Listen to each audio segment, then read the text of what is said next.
Yet again one late night in Paris, Driss is driving his manager Philip through the city. When holding up in rush hour gridlock gets excessively exhausting, Driss brakes as far as possible and starts driving quite quick, evading different vehicles and not thinking often about traffic signs. This makes the police pursue him, and Driss wagers €100 that he can lose them, but subsequent to driving under a scaffold, the police make up for lost time by ambushing them from both sides. Driss doesn't look excessively stressed, however, and this time, he wagers €200 that he can get them an escort. The cops make him leave the vehicle, and begins acting offendedly and telling them Philip can't move, and he was taken into the hospital. The officials find proof of this when they track down the wheelchair in the truck, and when approaching Philip, they see him writhing, which is likewise an act. Seeing as it's a crisis, the police excuse Driss for braking as far as possible and offer themselves as escorts while heading to the hospital. To celebrate winning the bet, Driss plays September by Earth, Wind and Shoot, and when they show up at their location, he imparts a smoke to Philip when the cops are gone. Driss guarantees he'll deal with it and drives them away not long before the clinic staff could find them. This fellowship started numerous months ago. Philip and his collaborator Magali are holding meetings to track down another overseer for him, but it isn't going excessively well, since all candidates have exceptionally standard or abnormal responses to their interview questions. But they're unexpectedly shocked when Driss storms in, disregarding the reality it isn't his turn yet, in light of the fact that he just maintains that a few papers should be marked saying they will not hire him, so he can get the joblessness benefits. He's unpolished and a little discourteous, in any event, hitting on Magali, yet Philip finds him amusing and requests that he return the following day for his marked papers. Driss returns to his home in an unassuming area and attempts to clean up, while all his little siblings irritate him, just figuring out how to make it happen in time on account of his sister Mina, who was a bit more established than the others and more responsible. While trusting that their mother will show up, he glances through the window and notification his brother, Adama, escaping a dubious car. When the kid enters the condo, he simply says he was at school and leaves again after grabbing his pack, making Driss be considerably more certain that he depends on something. In the night, his mother shows up, and he gives him a Fabergé egg he took and lets her. He's been away holiday know when she asks. She is disturbed to see him, however, in light of the fact that he vanished for quite a long time and never called. And now he's appeared all of a sudden as though her house was a hotel. As she's totally finished with every one of his falsehoods, and she has different youngsters she needs to take care of, she throws him out and tells him not to come back. Driss goes through the late evening having a smoke and a few snacks with some neighborhood friends. The following day, Driss returns to Philip's home for his papers, and he's gotten by the servant Gavon, who shows him around the spot and educates him regarding Philip's daily routine. She additionally shows him the room he would get for himself with his own special bathroom. Driss can't resist the urge to gaze at the bath before he's hauled to see Philip, who extends the signed piece of paper, yet additionally, an employment opportunity. Driss acknowledges the 1-month preliminary, and Philip lets him know he wagers he won't last 2 weeks. After carrying his things to his room, Driss is shown how to deal with Philip. He should figure out how to keep his legs invigorated, how to place him in the wheelchair, how to help him shower and change his clothes. Things get off kilter when Driss finds he should put on him a few high stockings and even clean his knob after Philip utilizes the restroom. Yet regardless of the amount he grumbles and says he will not do those tasks, he winds up tolerating them as a feature of his job. Later at night, while he's partaking in a nibble on the rooftop, he's interfered with by Philippe's daughter Elisa and her sweetheart Bastien, who are searching for a confidential spot to make out, and he kicks them both out in the wake of declining to share his beer. Driss rapidly becomes accustomed to the day-to-day daily practice with Philip, regardless of whether at first he does make some botches he gains from, such as giving the telephone to Philip as opposed to putting it on his ear or failing to remember the child's scream while having a bath. He likewise figures out how to coordinate his mail in various envelopes. The vast majority of the letters he opens for Philip, yet there's a progression of private ones he isn't permitted to look at. When he finds a flyer advancing female escorts, he chooses to begin a record only for those, instead of tossing them in the rubbish as Philip says. It's not all work in this new life, however. Driss actually makes a point to live it up.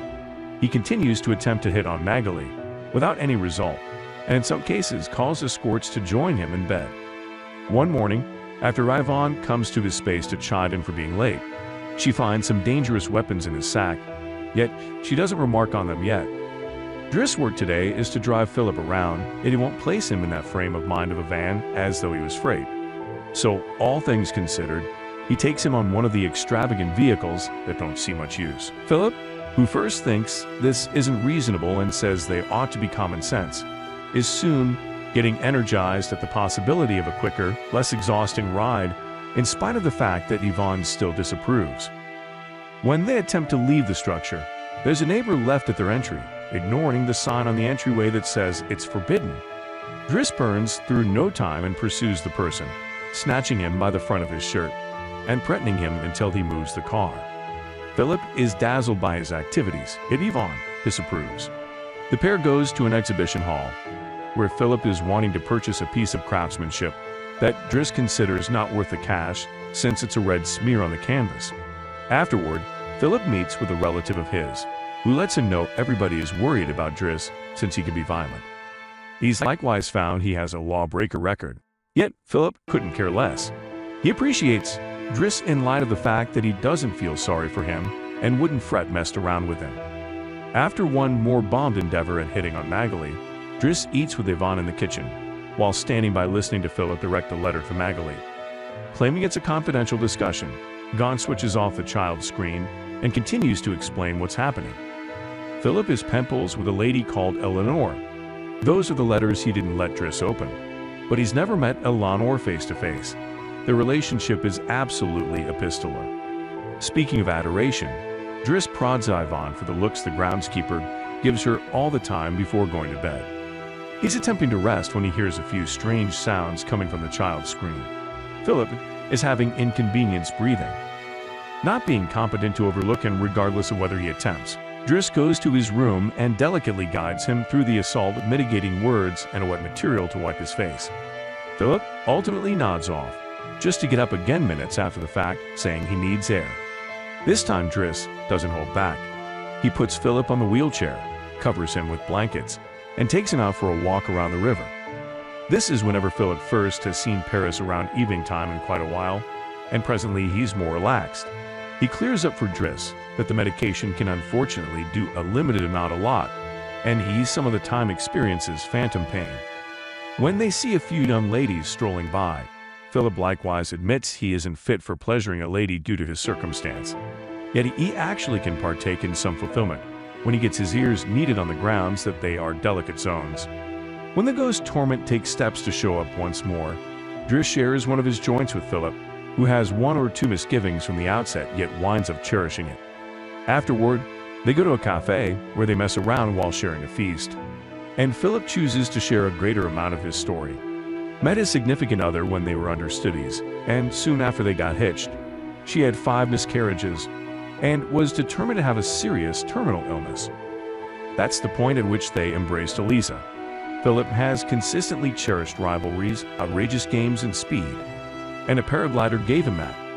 It was during a paragliding meeting that terrible weather conditions made him crash and break his vertebrae, despite the fact that he actually thinks his genuine debilitation isn't the seat yet residing without his wife.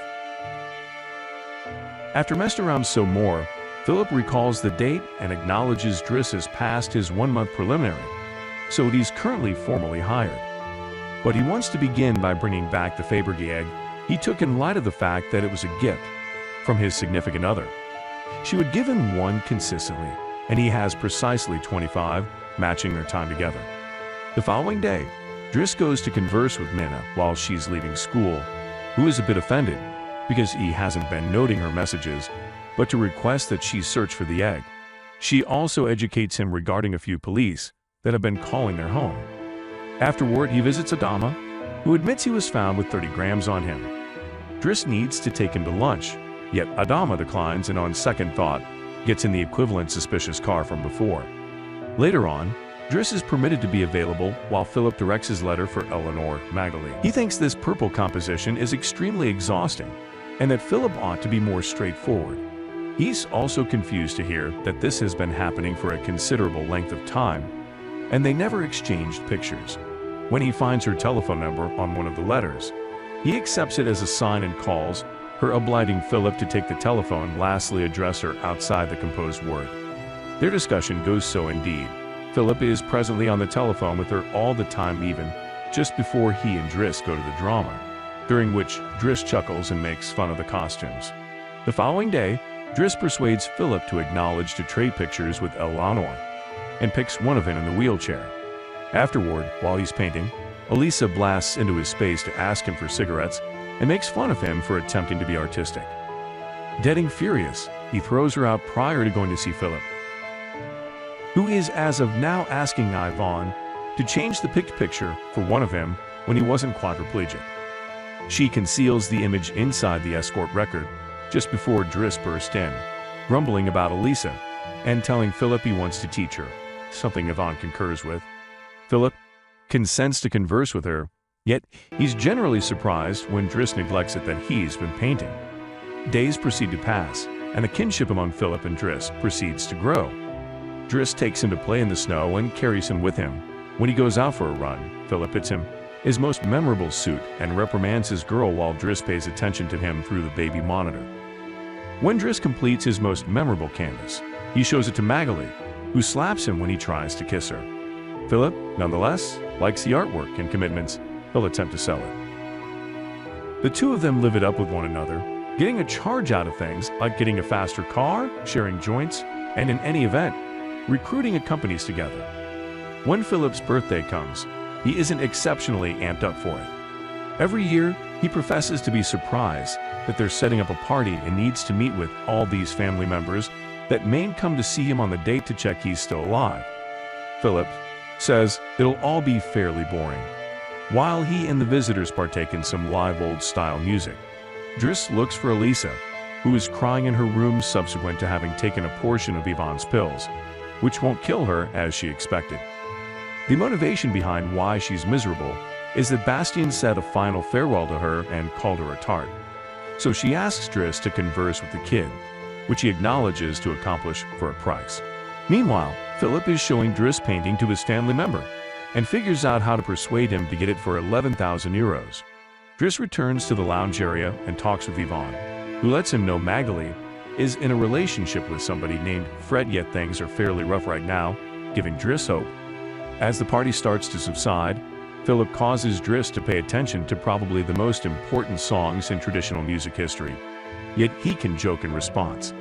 After the band is finished, he brings his eye case and plays Boogie Wonderland by Earth, Wind and Fire before he begins moving squarely in the center of the floor. Is an extraordinary artist and even persuades the remainder of the party to go along with him and dance with him, which Philip appreciates watching. Later, while taking care of Philip, Driss opens Eleanor's most recent letter to him. She's sent her image, showing she's fairly lovely, and is letting him know they ought to meet next week when she visits Paris. When the day of the date comes, Yvonne and Driss put Philip through many outfits until they view as the ideal one. And since Yvonne the one will take Philip to the date, Driss utilizes his day off to visit Bastien and undermines him until the kid acknowledges to apologize to Elisa and to bring her croissants consistently. He likewise requests that he fix his hair. Afterward, he visits his mom at work, yet just to watch her from afar. At the cafe, Yvonne and Philip are sitting tight for Eleanor, who is very late. After sitting tight for 60 minutes, Philip surrenders, calls Driss to request that he take him away, and then leaves the eatery without seeing Eleanor is showing up at a similar time. That same evening, Philip takes Driss with him in his confidential plane and gives him the money he got for selling the image, making him endlessly happy. They come to the field the following morning, and Philip chooses to go paragliding, dragging Driss with him as well. Driss believes nothing should do with it, yet after at first blowing a gasket, he ends up partaking in the experience. When they back, Adama is there hanging tight for Driss and gets chided when he sees the scars on his face. Adama will in any case not let Driss know what's going on in his life, however. So Driss makes him wait in his room while he calls Mina to tell her not to stress and goes to put Philip to bed. Philip, be that as it may, isn't languid yet. After making Driss take a gander at an artistic creation with him, he gets some information about his family, which Driss at first would rather not discuss, yet ultimately gives in. It turns out Adama actually isn't his sibling, and his folks aren't really his parents, they're his auntie and uncle. They got him from Senegal when he was 8, since they could never have children. And his genuine name is Bakary Bassari. But since different children had that name, they called him Idris, and that became Driss. One day, his auntie wonderfully had the option to imagine, and after his uncle kicked the bucket, there were different men and more children as well. In the same way, Driss had conversed with him about Elisa.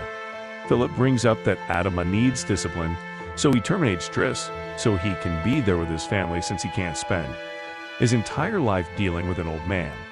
The next morning, after Bastien has brought his everyday croissant, all wearing a better hairdo, Driss gathers his packs and prepares to go. Magali comes to say her farewells, and when Driss attempts to hit on her one final time, Magali introduces him to his life partner Fred, which is short for Frederic. Turns out Magali isn't keen on men, and Driss abandons the spot. On out of the house, he gives the child's scream back to Yvonne and prods her for having missiled him about Magali just to meddle with him. In return, she gives him the escort record he had begun, and he's frustrated to find the picture he had picked is covered up there. Driss discards the document, yet he saves the photograph for himself. Once outside, he finds a vehicle by obstructing the entry, so he requests that he move away, even in the event that he doesn't work there anymore.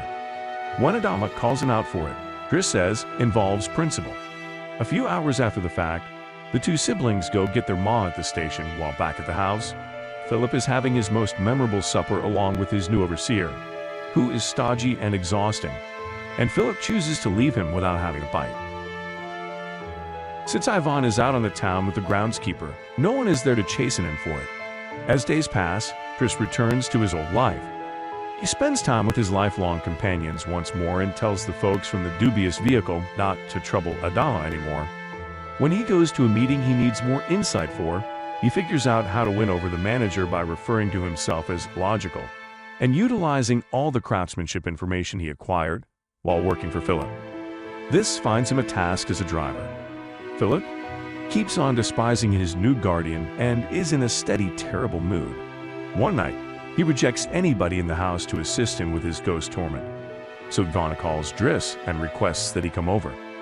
That's the way they end up in the circumstance all along, with the police chasing after them first and accompanying them to the medical clinic later. After that little experience, Driss drives Philip to the coast, and seeing the sea assists Philip with quieting down. Sometime later, Driss deals with Philip's congested facial hair prior to taking him to a restaurant for lunch, yet he doesn't remain, in light of the fact that another person will make Philip organization today.